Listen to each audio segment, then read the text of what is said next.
Praise the lord. దేవుని నామంలో మీ అందరికీ వందనాలు. మీరందరూ బాగున్నారా?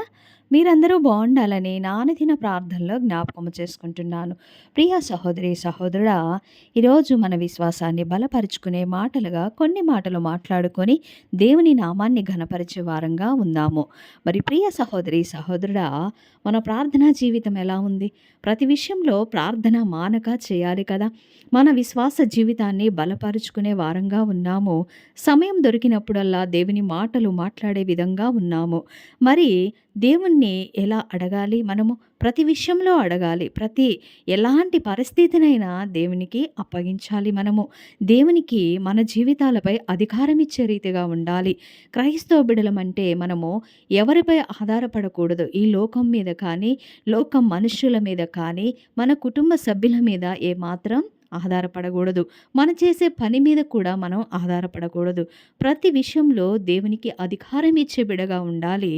ప్రతిదీ దేవునికి మరి అప్పగించుకుంటూ ప్రతి విషయంలో మరి కృతజ్ఞతాస్తుతులు చెల్లించి ఆయన చిత్తాన్ని నెరవేర్చే వారంగా ఉండాలి. ప్రియ సహోదరి, సహోదరుడా, క్రైస్తవులకి అనేకమైన శ్రమలు వస్తూ ఉంటవి. మనము ఎంతగా బలంగా దేవునిలో వాడబడుతామో సాతానుడు కూడా మన జీవితాల్లో అంత బలంగా పనిచేస్తూ ఉంటాడు. నిజమే ప్రియ సహోదరి, సహోదరుడా, నేను చెప్పేది నిజమే. మనము దేవునికి దగ్గరగా జీవిస్తూ ఉన్నాము. బలమైన శక్తిమంతులంగా, ప్రార్థనాపరులంగా, దేవునికి నమ్మకమైన వారంగా జీవించినప్పుడు సాతానుడు మనల్ని ఏ రీతిగా పడవేయాలి, సాతానుడు తన వైపు ఎలా త్రిప్పుకోవాలని బిడ్డల ద్వారా, మరి కుటుంబ సభ్యుల ద్వారా కానీ, శరీర రోగముల ద్వారా కానీ, అప్పుబాధల ద్వారా మనల్ని ఎంతో ఇబ్బంది పెడుతూ ఉంటాడు. అయినప్పటికీ నీవు ఏమాత్రము భయపడవద్దు. అన్నిటినీ జయించువాడు శక్తివంతుడైన నజరేయుడైన యేసు ప్రభువారిని కలిగి ఉన్న మనము ఎంతో గొప్పవారము.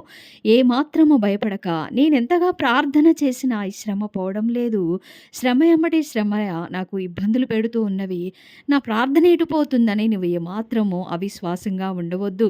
నీకు గొప్ప మేలు, ఘనమైన కార్యములు నీ పట్ల చేయటానికి దేవుడు సిద్ధంగా అన్నిటినీ సిద్ధపరుస్తున్నాడు గనుక ధైర్యం కలిగి అదే విశ్వాసాన్ని కోల్పోకుండా ఇంకా విశ్వాసాన్ని బలంగా పుంజుకున్న బిడవై ఇంకా శక్తివంతమైన ప్రార్థన కలిగి ఉండాల. నీ శ్రమను చూసి మాత్రం భయపడవద్దు. సాతానుడు ఎంతకాలము నీ జీవితంలో ఉంటాడు? నీవు అగ్నివలె మండినప్పుడు సాతానుడు మాడిపోతాడు కదా. ప్రియ సహోదరి, సహోదరుడా, బలమైన ప్రార్థన చేస్తూ ఉండాలి. ఎంత శ్రమ వచ్చినప్పటికీ, ఎంత ఇబ్బంది పెట్టినప్పటికీ, ఆ శ్రమల కొలిమిలు ఎంతగా నలిగిపోతున్నప్పటికీ నీవు దేవుని ఘనపరిచే బిడగా ఉండాలి. దేవుని మహిమపరిచే బిడగా ఉన్నట్లయితే అద్భుతమైన కార్యాలు త్వరలోనే చూడగలవు. ప్రియ సహోదరి, సహోదరుడా, దేవుడు కూడా మరి ఈ లోకంలో జీవించిన కాలంలో కూడా తన తండ్రికి అనేక సార్లు మనవి చేశాడు. శిలువ మరణాన్ని పొందుతున్నప్పుడు కూడా మరి ఇతరులు వారు సిలువను వేస్తున్నప్పుడు ఆ దొంగల వలె వచ్చి ఆయన పట్టుకున్నప్పుడు, మరి సిలువ మరణానికి అప్పగించినప్పుడు సిలువపై పలికిన మాటలు కూడా మనం జ్ఞాపకం చేసుకోవాలి. తండ్రి, వీరేమి చేయుచున్నారో వీరెరువురు కనుక వీరిని క్షమించమని మరి దేవుడే ప్రార్థన చేశాడు. మనం ఏ పాటివారం? వట్టివారం, మట్టివారం, గాలిలో దుమ్ము లాంటి వారం, నీటిలో బుడగలాంటి వారం కదా. మరి ఎందుకు పనికిరాని మనము ఇంకా ఎంత గొప్ప ప్రార్థన పరులుగా ఉండాలి. గొప్ప ప్రార్థన శక్తి మనలో ఉండాలి. మరి ప్రార్థన శక్తి నీలో నాలో ఉన్నట్లయితే బలమైన కార్యములు చూడగలము.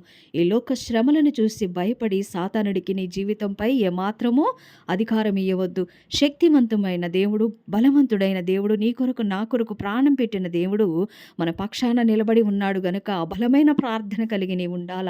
శక్తిని పొందుకునే బిడ్డగా ఉండాల. పరిశుద్ధాత్మ అభిషేకం నీలో వసించే రీతిగా అట్టి ప్రార్థన విశ్వాసం కలిగి ఉండాలని మనవి చేస్తున్నాను. ప్రియ సహోదరి, సహోదరుడా, విశ్వాస జీవితానికి అనేకమైన శ్రమలు వస్తవి. దేవుని బిడ్డలుగా మనము మరి పరిశుద్ధంగా జీవించిన క్రమంలో ఎన్నో ఇబ్బందులు ఎదురవుతూ ఉంటవి. ఆ ఇబ్బందులు చూసే మాత్రం నువ్వు భయపడవద్దు. ధైర్యంగా ముందుకు వెళ్ళు. ధైర్యంగా ప్రార్థన చేయి. ధైర్యంగా సాతాన్ని జయించే బిడ్డగా గొప్ప శక్తిని కలిగి నీవు ఉండాలని మనవి చేస్తున్నాను. ప్రార్థనా పరులంగా ఉండాల. ఇతరులను చూసి మనము లోకానుసార అనవసరంగా పడిపోవద్దు. ఈ ఎట్టి పరిస్థితుల్లో అయినా దేవుణ్ణి ఘనపరిచే రీతిగా ఉండాలి. కానీ శ్రమను చూసి భయపడి ఇతరులకు అవకాశం ఇచ్చి సాతానుడికి అధికారం ఇచ్చే రీతిగా ఏమాత్రం ఉండవద్దు. భయంకరమైన శ్రమలు ఇంకా రాబోతున్నవి. ఆ శ్రమల్లో కూడా నీవు బలమైన శక్తివంతమైన బిడ్డవలే ఖడ్గము పట్టుకొని యుద్ధానికి సిద్ధంగా ఉండే రీతిగా నీవు ఉండాలని మనవి చేస్తున్నాను.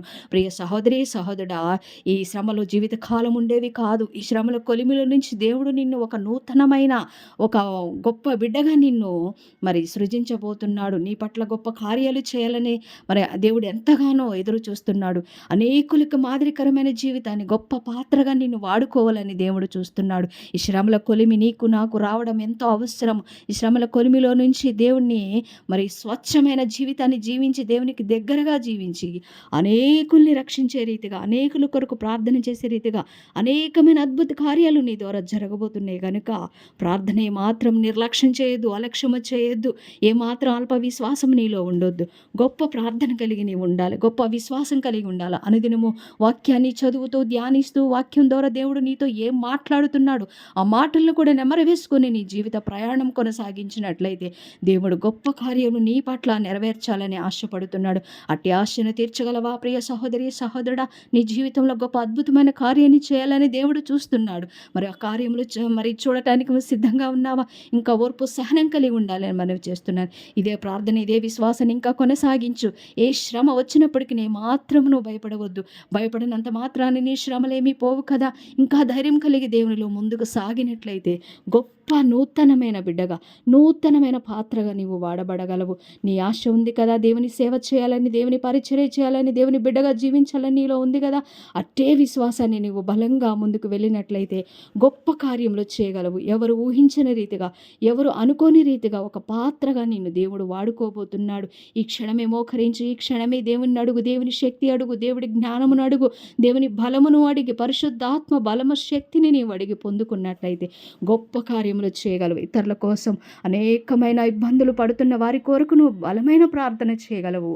ఆత్మల భారం కలిగి నీవు గొప్ప పరిచర్య చేయగలవు. ప్రియ సహోదరి సహోదరుడి మాటలు వింటున్న నీవు దినదినము విశ్వాసాన్ని బలపరుచుకుని అనుదినము వాక్యాన్ని చదువుతూ, వాక్యాన్ని ధ్యానిస్తూ, నెమరవేస్తూ ఇతరుల ద్వారా మరి వచ్చే శోధనలనే జయించే శక్తిని నీవు పొందుకోవాలని మనవి చేస్తున్నాను. ప్రియ సహోదరి సహోదరుడా, ఈ మాటలు అనుక్షణం నేను చెప్తున్నాను అంటే క్రైస్తవ బిడ్డలకి విశ్వాస జీవితం ఎంతో అవసరం, ప్రార్థనా శక్తి ఎంతో అవసరము. మరి నమ్మకమైన బిడ్డలుగా, దేవుని యందు భయభక్తులు గల బిడ్డలుగా మనం జీవించాలి. అట్టి శక్తిని నీవు నేను పొందుకోవాలి. బలమైన వారంగా ఉండాలి. లోక శ్రమలను చూసి మాత్రం భయపడకుండా దేవునికి దగ్గరగా జీవించి ఒక నూతనమైన జీవితాన్ని జీవించాలని మనవి చేస్తున్నాను. ప్రార్థన జీవితం నీలో నాలో ఉన్నట్లయితే ఇతరులు చూసి వీరు గొప్పవారు, గొప్ప విశ్వాసులు, వీరికి ఏమాత్రం కూడా ఈ లోకములో ఎన్ని శ్రమలున్నా భయపడటం లేదు, వీరి యందు దేవుడు ఉన్నాడు అని సాక్ష్యం ఇచ్చే బిడ్డగా ఉండాలని మనవి చేస్తున్నాను. అట్టి జీవితాన్ని నీవు ఉన్నప్పుడు దేవునికి ఎంతో మహిమ తెచ్చే బిడ్డగా ఉంటావు. ప్రియ సహోదరి సహోదరుడా, ఈ దినమే మొదలుపెట్టు నీ విశ్వాస జీవితాన్ని. ఈ లోక శ్రమలను చూసి భయపడక ప్రార్థనలో బలంగా ముందుకు వెళ్ళు. గొప్ప ఆశీర్వాదాలు, గొప్ప అద్భుతమైన సాక్షి బిడ్డగా నువ్వు నిలబడాలి. నీ సాక్ష్యాన్ని చూసి అనేకులు రక్షించబడాలి. అనేకులు ఇతరులకు సాక్ష్యం చెప్పుకునే రీతిగా నీ జీవితం, నా జీవితం ఉండాలి. ప్రియ సహోదరి సహోదరుడా, దేవుని కనపరుస్తావా? దేవుని మహిమపరుస్తావా? ఏమాత్రం భయపడకుండా దేవునికి దగ్గరగా జీవిస్తావా? ఈ క్షణమే నిర్ణయించుకో. ఈ క్షణమే నీవు దేవునికి అప్పగించు. నీ జీవితంపై అధికారం ఇచ్చి చూడు. దేవునిలో బలమైన బిడ్డగా, శక్తివంతమైన బిడ్డగా గొప్ప కార్యములు ఇతరులు మరి నిన్ను చూసినప్పుడు ఈ బిడ్డ ఎంత గొప్ప ఓర్పు సహనం గలదని నిన్ను చూసి సాక్ష్యం ఇచ్చే బిడ్డగా జీవించాలని మనవి చేస్తున్న ఇటు మాటలు దేవుడు దీవించి ఆశీర్వదించునుగా.